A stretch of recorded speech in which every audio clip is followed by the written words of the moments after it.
আশ আইনার কি লাভ হবে যদি সিস্টেম থাকে হেদে সেই মারি দেলাই। ঢাকা উত্তরা বাড়ি করছে, স্ত্রী উত্তরা থাকে। টেলিফোন করছি হুজুর ভাইদের কাছে, ভাইয়েরা ভাই মারা গেছে খবর শুনে কাঁদতে শুরু করছে। ডাকতেছে ভাইরা, ভাই তো টাকা রোজগার করে, আমরা 10 টাকাও দেয় নাই, স্ত্রীর নামে অ্যাকাউন্ট, আমরা 10 টাকাও পাই নাই, আমরা গরিব মানুষ।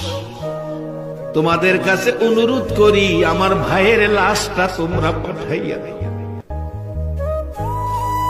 মার কাছে টেলিফোন করলো, আপনার ছেলে মারা গেছে, এই খবর টেলিফোন